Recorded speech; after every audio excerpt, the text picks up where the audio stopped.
সর্বনাশ! হঠাৎ করেই কঠিনভাবে ক্ষেপে উঠেছেন আওয়ামী লীগের নেতাকর্মী। লক্ষ লক্ষ নেতাকর্মী বাংলাদেশের বিভিন্ন জায়গায় অবস্থান করতেছেন। এইদিকে শেখ হাসিনা বাংলাদেশে আসার জন্য প্রস্তুতি গ্রহণ করেছেন। সেনাপ্রধান আওয়ামী লীগকে সাপোর্ট করতেছেন। ডক্টর ইউনূস এবং সমন্বয়করা দেশ ছেড়ে পালানোর প্রস্তুতি নিচ্ছে। বিস্তারিত জানতে আজকের এই ভিডিওটি আপনারা সম্পূর্ণ দেখবেন। অজিত দোভাল প্রধানমন্ত্রী শেখ হাসিনার সঙ্গে দেখা করেছিলেন। অজিত দোভাল বলেন যে আমাদের সামনে এখন একটাই রাস্তা খোলা আছে, সেটা হচ্ছে আপনার দেশের ওপরে আক্রমণ করা। খুব শিগগির বাংলাদেশের সমস্যা মিটে যাবে। ইউনূস চার অবস্থা খুব খারাপ হবে। ইউনূস চার রাস্তায় পড়ে মারধর খাবে। এ যেন বাঘের ঘরে ঘোগের বাসা। ডক্টর মোহাম্মদ ইউনূস নিঃসন্দেহে একজন ওয়ার্ল্ড ক্লাস লিডার, এটাতে কোনো ভুল নেই। একটা সুসংবাদ দিতে আসছে, একটা পরিবর্তন আসছে, আর এই পরিবর্তনটা যদি বাস্তবায়িত হয় তাহলে আপনি নিশ্চিত থাকেন ভাই অত্যন্ত সুখবর একটা। বাংলাদেশে 20,000 কোটি টাকা ব্যয় করে একটা উন্নত মানের হাসপাতাল, যাতে চিকিৎসার জন্য দৌড়ে আমাদেরকে যাইতে না হয় ভারতে, যাইতে না হয় থাইল্যান্ডে, যাইতে না হয় সিঙ্গাপুরে। 48 ঘন্টা যেতে না যেতেই প্রফেসর ইউনূসের অকল্পনীয় সফলতা। চারদিকে প্রফেসর ইউনূসকে ধন্যবাদের বন্যা। এত বড় সফলতা আসবে ডক্টর ইউনূস সরকার কল্পনা করেন। আমরা বলছি না ডক্টর ইউনূস অসম্ভবকে সম্ভব করতে পারেন। ডক্টর ইউনূসের পক্ষে সব সম্ভব। বাংলাদেশের ইতিহাসে যা কখনো কেউ কোনোদিন স্বাধীন বাংলাদেশে দেখে নাই, যেরকম কোনো কার্যক্রম বাংলাদেশের স্বাধীনতার পর এখন পর্যন্ত অনুষ্ঠিত হয়নি, সেরকম একটি ঐতিহাসিক প্রোগ্রাম অনুষ্ঠিত হতে যাচ্ছে ঢাকা শহরে। গেছু কুস্তি গিয়ে সাপ বের হয়ে আসলো। মির্জা আব্বাসের কপাল খারাপ হয়ে গেল। মির্জা আব্বাসের জিন্দগি বরবাদ করে ফেলেছে ডাক্তার পিনাকি ভট্টাচার্য। সার্জিত আর হাসনাত আব্দুল্লাহকে দুদকে পাঠিয়েছেন মির্জা আব্বাসের ঢাকা ব্যাংকের হদিস নেওয়ার জন্য। একে যদি কেউ রাস্তার মধ্যে পায়, জুতা দিয়ে 10টা কইনা পাড়ি দেয় এক একটা পানির জন্য, আমি 1 লক্ষ টাকা দেব। আসসালামু আলাইকুম সম্মানিত দর্শক, দেশ বা দেশের বাইরের প্রবাস থেকে যারা ভিডিওটি দেখার জন্য ক্লিক করেছেন, ভিডিওটি আপনারা কোনো ধরনের টানাটানি না করে সম্পূর্ণ দেখবেন, কারণ আজকের এই ভিডিওটি অত্যন্ত গুরুত্বপূর্ণ। প্রিয় দর্শক মণ্ডলী, আওয়ামী লীগের লক্ষ লক্ষ নেতাকর্মী, ছাত্রলীগের লক্ষ লক্ষ নেতাকর্মী বিভিন্ন গ্রাম থেকে, বিভিন্ন আনাচে কানাচে থেকে ঢাকা শহরের দিকে রওনা দিয়েছেন বাংলাদেশ দখল করার জন্য। এইদিকে শেখ হাসিনা বাংলাদেশে আসার সকল প্রস্তুতি গ্রহণ করে ফেলেছেন। গোয়েন্দা সংস্থায় জানা গেছে শেখ হাসিনাকে পূর্ণ সাপোর্ট দিতেছে যুক্তরাষ্ট্রের প্রেসিডেন্ট ডোনাল্ড ট্রাম্প, আর নরেন্দ্র মোদী তো তার পিছনে আছেই। সমস্ত কিছু মিলিয়ে ডক্টর ইউনূস এবং সমন্বয়কদের বিপদ ঘনিয়ে এসেছে। সেনাপ্রধান আওয়ামী লীগের পক্ষে অবস্থান করতেছেন। দর্শক, বেশি কথা বাড়াবো না, ভিডিওগুলো সম্পূর্ণ দেখলেই বিস্তারিত বুঝতে পারবেন। তো বেশি কথা না বাড়িয়ে আমরা মূল ভিডিওতে চলে যাই। আপনারা মনোযোগ সহকারে ভিডিওগুলো সম্পূর্ণ দেখতে থাকুন। অজিত দোভাল প্রধানমন্ত্রী শেখ হাসিনার সঙ্গে দেখা করেছিলেন। প্রধানমন্ত্রী শেখ হাসিনা তিনি প্রশ্ন করেন যে দেশের অবস্থা তো খুব খারাপ, আপনারা কি ভাবছেন? অজিত দোভাল বলেন যে আমাদের সামনে এখন একটাই রাস্তা খোলা আছে, সেটা হচ্ছে আপনার দেশের ওপরে আক্রমণ করা। এছাড়া অন্য কোনো রাস্তা আর খোলা নেই, কারণ এরা কোনো কিছুতেই শুনবে না, কোনো কিছুই মানবে না। এরা আইন কানুন সমস্ত কিছুর বাইরে। তখন প্রধানমন্ত্রী বলেন যে আমি যতটুকু শুনছি ততটুকু বলছি, আমি লাইন বাই লাইন। কিছু ছেড়ে যেতে পারে, কিছু যোগ হতে পারে, মানে কথার ভিত্তিতে হয়। তখন প্রধানমন্ত্রী বলেন যে দেখুন, এই ধরনের আক্রমণের পক্ষপাতী আমি নই। যদি রক্তই ঝরানোর হতো তাহলে কিন্তু 5 আগস্ট কি 4 আগস্ট আমি কিন্তু রক্ত ঝরাতে পারতাম। আমার দেশের বুকে যাতে রক্ত না ঝরে তার জন্যই কিন্তু আমি 5 তারিখে আমি এখানে চলে এসেছিলাম। আমি কখনো চাইবো না যে আমার দেশের মানুষের রক্ত ঝরুক। তখন অজিত দোভাল বলেন তাহলে বিকল্প পথ কি আছে আপনিই বলুন।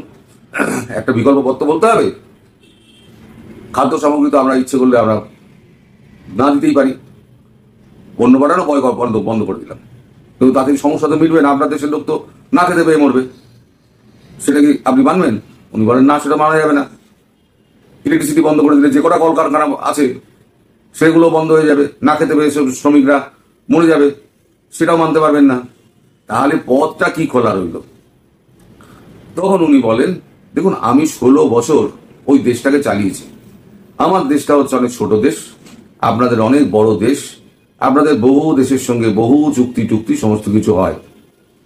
এখন এই চুক্তি অনেক কিছু আপনাদের মনেও থাকে, অনেক কিছু চুক্তি আপনাদের মনে থাকে না। এরকম কিছু চুক্তি আছে যে চুক্তিগুলো আপনারা ভুলে যেতে পারেন, কিন্তু আমি ভুলিনি।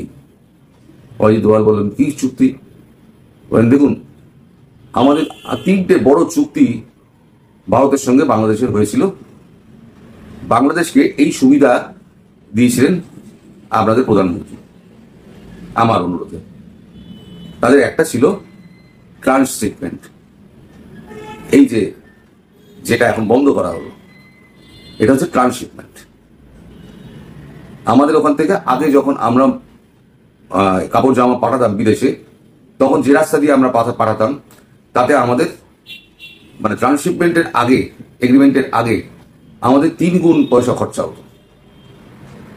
আর যখন এই চুক্তিটা হলো 2020 সালের জুন মাসে, তখন আমাদের খরচাটা 1/3 হয়ে গেল।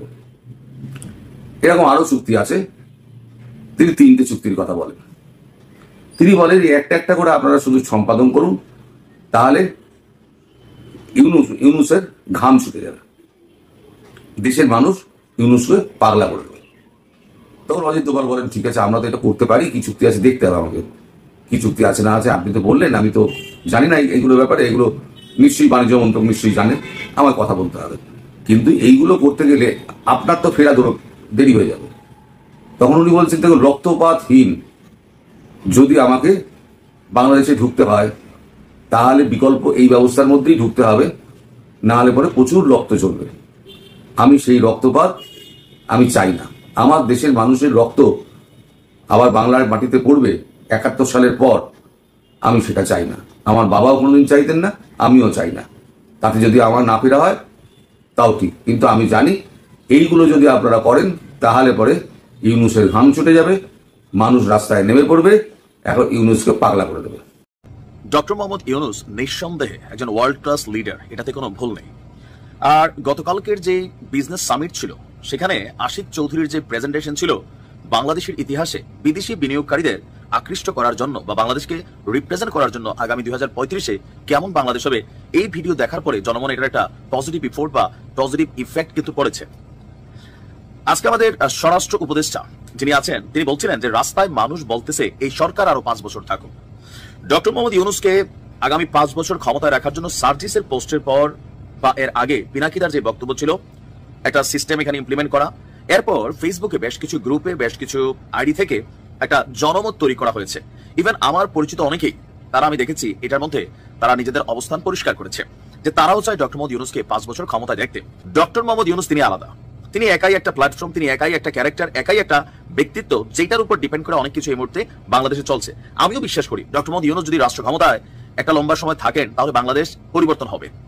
রাজনৈতিক সরকার কর্তৃক হয়তো এত সহজে পরিবর্তন হবে না, কেননা আমরা যারা আছি রাজনৈতিক দলের কর্মীরা, আমরা মোটামুটি ঠিক করে নিচ্ছি যে আওয়ামী লীগ যাওয়ার পরে সিএনজি স্ট্যান্ডটা যেটা আছে এটা কে দখলে নিব, আওয়ামী লীগ এই জায়গাতে রাস্তায় চাঁদা তুলতো, এটা আমরা কারা নিব, বালুমহল কে ভাগাভাগি নিব, জলমহল কে ভাগাভাগি নিব, পাসপোর্ট অফিসের ধান্দাটা কার দখলে যাবে, বাজারের ইজারা কোন গ্রুপ খাবো, আমাদের চিন্তা এতটুকুই। আর ডক্টর মোহাম্মদ ইউনুস চিন্তা করেন ওয়ার্ল্ড ক্লাস 2035-এ বাংলাদেশকে কেমন দেখাবে, এখানের জীবনমান কেমন হবে, 2035 সালে বাংলাদেশ কোথায় যাওয়ার চিন্তা করবে, পাওয়ার প্ল্যান্ট নিয়ে চিন্তা করবে, মহাকাশ নিয়ে গবেষণা করবে। কিন্তু একটা রাজনৈতিক সরকারের মাধ্যমে এই জিনিসটা আসলেই কিন্তু কষ্টকর।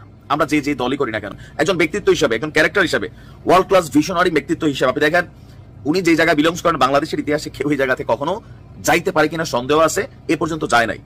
সেই জায়গা থেকে তেনার হিসাবটা আলাদা। ভাই, অত্যন্ত সুখবর একটা, বাংলাদেশে 20,000 কোটি টাকা ব্যয় করে একটা উন্নত মানের হাসপাতাল, যে হাসপাতালকে ব্রাহ্মণঘাট বা মাউন্ট এলিজাবেথ হাসপাতালের সাথে তুলনা হতে পারে, তেমন একটা হাসপাতাল বানানো হচ্ছে। কেন?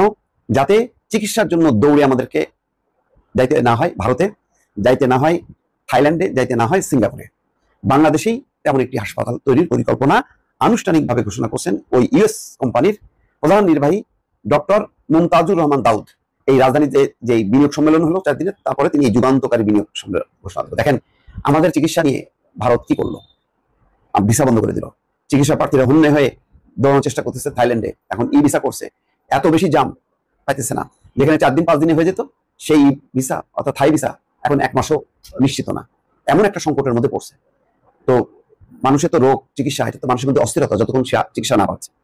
যেহেতু একটা কনফিডেন্স নাই যে বাংলাদেশের এর উপরে, চিকিৎসার উপরে, সুতরাং তারা যদি বিদেশি হাসপাতালটা বাংলাদেশে হয় তাহলে যাবে কেন?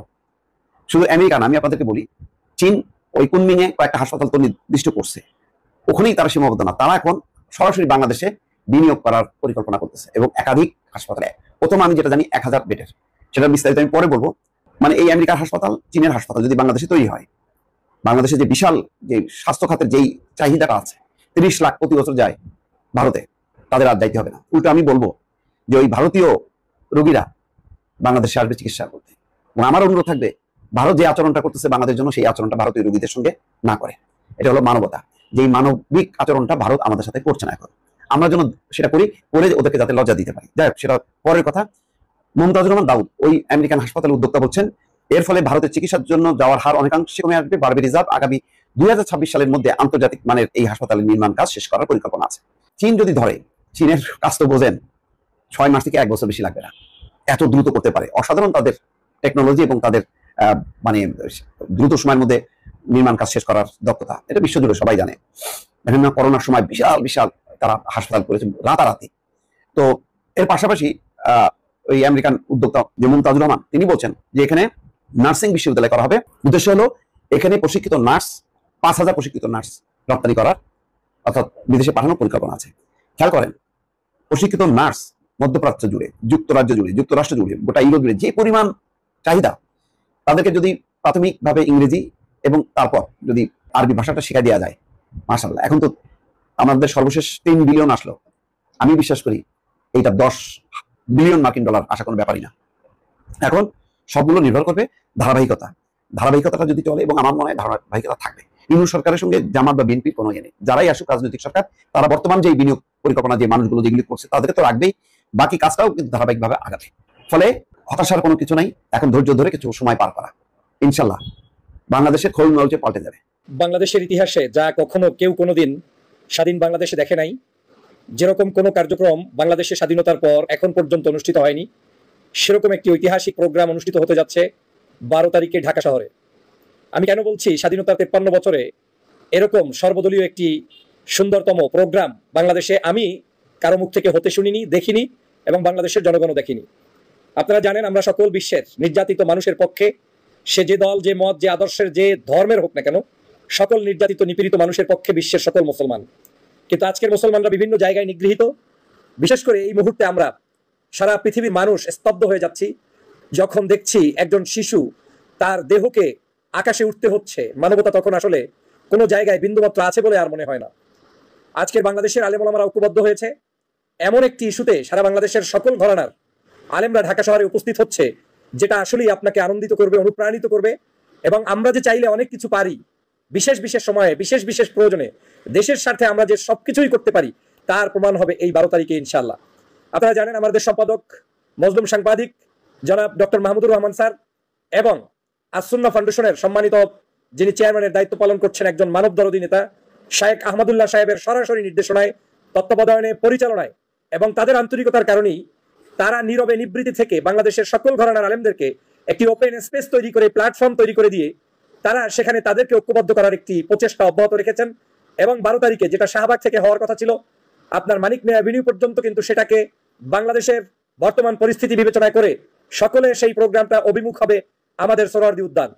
এই সোহরাওয়ার্দী উদ্যানে আমরা এজন্যই করছি, বর্তমানে এই সরকার, আমাদের সরকার, এই সরকার জুলাই বিপ্লবের পরবর্তী একটি সরকার, এই সরকারের সকল ভালো দিক আমাদের সহযোগিতা করা উচিত বলে মনে করি। বাংলাদেশে যেহেতু এখন বিজনেস সামিট চলছে, এই মুহূর্তে ইন্টারন্যাশনাল প্রায় 550 জন নাগরিক এই দেশে অবস্থান করছে এবং 50টি রাষ্ট্রের অধিক মেহমান এখানে উপস্থিত হয়েছে। আমরা সকলে সেই দিক বিবেচনা করে সরকারকে সহযোগিতার উদ্দেশ্যেই স্বেচ্ছায় স্বপ্রণোদিত হয়ে আমরা শাহবাগের পরিবর্তে এটাকে সোহরাওয়ার্দী উদ্যান অভিমুখে আমাদের এই যাত্রা, পদযাত্রা, আমাদের এই সমাবেশ অনুষ্ঠিত হবে ইনশাআল্লাহ।